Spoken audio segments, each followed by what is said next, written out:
The much awaited video of our 27 centimeter robotic myomectomy is finally here. And honestly, where do I even begin with this one? This was a lovely woman in her 30s who traveled around 8 hours to see me, and she came in knowing exactly what she wanted. She basically came into my rooms and said, "Right, you're doing this surgery and this is what I want." And I thought, all right, assignment understood. I actually like when women give me this energy. They know exactly what they want because it makes my job so much more easier. I truly believe that we live in a world where there's exchange of energy. So I love meeting a woman who knows exactly what she wants. Tell me what matters to you. Tell me what you're hoping to achieve. And then my job is to work out whether we can get you there safely. And that last word, I think, is important because enthusiasm is great and, I have lots of it, but we also have to be realistic. So a 27 centimeter fibroid is not your routine out-of-the-mill myomectomy. These are complex operations. You have to give it the respect that it deserves. There can be significant blood loss, conversion to open surgery, may be necessary sometimes. And with a mass this large, we also have to honestly talk about the possibility of unexpected malignancy. Now, we reviewed her MRI very carefully with an experienced radiologist. I'm very grateful to them. And overall, the images and the features were quite reassuring. But the reassuring is not the same as ruling out. Now, there is no scan, blood test, including LDH, or biopsies that can completely exclude sarcoma before the surgery. So that residual risk was discussed openly with her, together with the alternatives. And she made a very informed decision to proceed with a uterine preserving surgery. And for me, this is exactly what shared decision making is all about. So why myomectomy? She had already seen few other gynecologists, and hysterectomy has been recommended as well as a part of counseling. But she didn't feel that she had completed her family. She was just 30 and she thought that she had to at least try to see how this procedure would go. And I completely understand and respect that. I'm not here to judge. And at the same time, she understood that uterine preservation could never be promised at the expense of safety.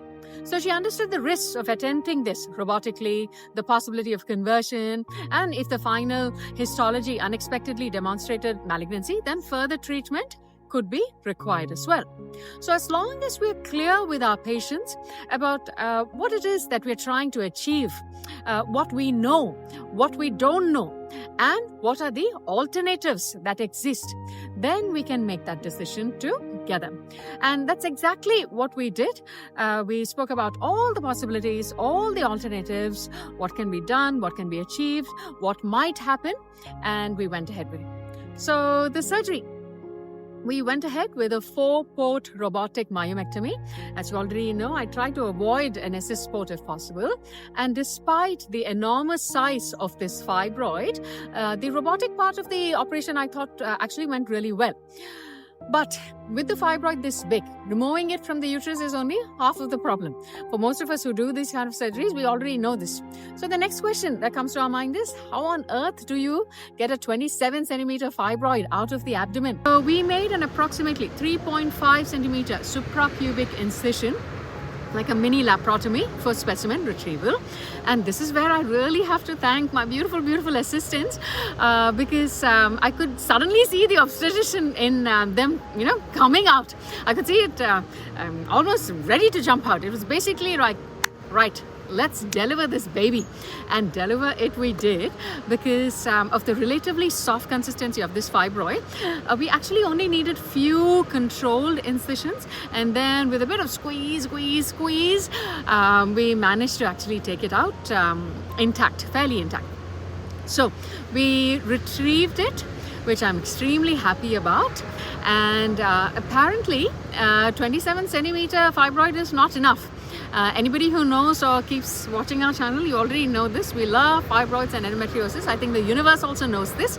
So of course, because the fibroid was not enough for just one surgery, we found ourselves with significant endometriosis as well. And look, to be honest, I'm not surprised. I already know this. These are all hyper-estrogenic states where endometriosis, fibroids, things like adenomyosis often coexist. Now, there was bowel involvement as well, thankfully not stage 4 where the pouch is obliterated, but the bowel was involved with the endometriosis and a deep Allen Masters type peritoneal defect extending all the way right towards the pelvic floor.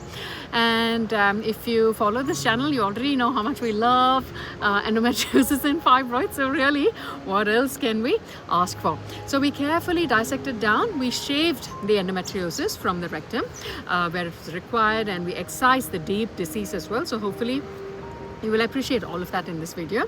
And the uterus then was reconstructed meticulously in multiple layers using barb sutures. I've used O Stratafix for this procedure, and this part is really important. Look, with a myomectomy defect of this large, I think my principles mainly remain good hemostasis, obliteration of this dead space, secure the approximation of the muscle layer, just make sure there's absolutely no dead space over there, and finally bringing the serosal margins together as well as neatly as possible, because I really want to reduce the exposed raw surface areas. So the aim isn't simply just to close this hole or close this defect. The aim is to reconstruct the uterus really well, because we don't want accumulation of hematoma and then it get infected and abscess and whatnot. So a small note about blood loss and recovery. With the fibroid of this size, we do anticipate blood loss even before we've entered this theatre. So I cross-matched and kept blood available and a plan in place. So her starting hemoglobin was around I think 110 or so, which is pretty good. So given the intra-operative blood loss and the magnitude of the operation, she did receive 1 unit of PRPC. We did do a HemoQ, which came back as I think close to hundreds, but like I said, we went ahead and prophylactically gave her 1. We also gave her tranexamic acid, 1 gram throughout the procedure as well. And thankfully, the next day she was quite stable. Her post-op hemoglobin was around 99, so we didn't give her any more blood. And she continues to do really well, touch wood. So the last thing that I want to just quickly touch upon, look, I suppose why is it that I put out these videos? This channel is where I share my work, because I want to build a community where we can actually learn from each other. This is a safe space. I wear my heart on my sleeve over here. You know this. I speak honestly about everything I do. I show what I do, my techniques, and talk about the difficult bits as well. I talk about the decision making behind the surgical process. So I'm not here to gatekeep my techniques, but I'm also saying that this is not the only way to do these kind of surgeries.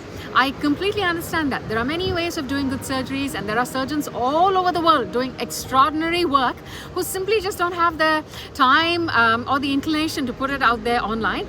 And I understand that so many of us are time poor. So I want this to be a safe and constructive space. Ask questions, disagree with me, tell me how you would do it differently. But let us all be thoughtful and kind when we do this.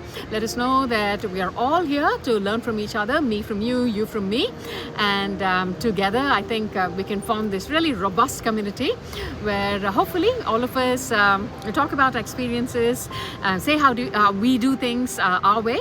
So there you have it. 27 centimeter fibroid. Can it be done? Yes. Via 4-port robots, uterus preserved, mini-laparotomy for specimen retrieval, and some unexpected rectal shavings and endometriosis thrown in just for good measure. I hope you enjoy all these videos, and you know that I'll always be back with more, so stay tuned.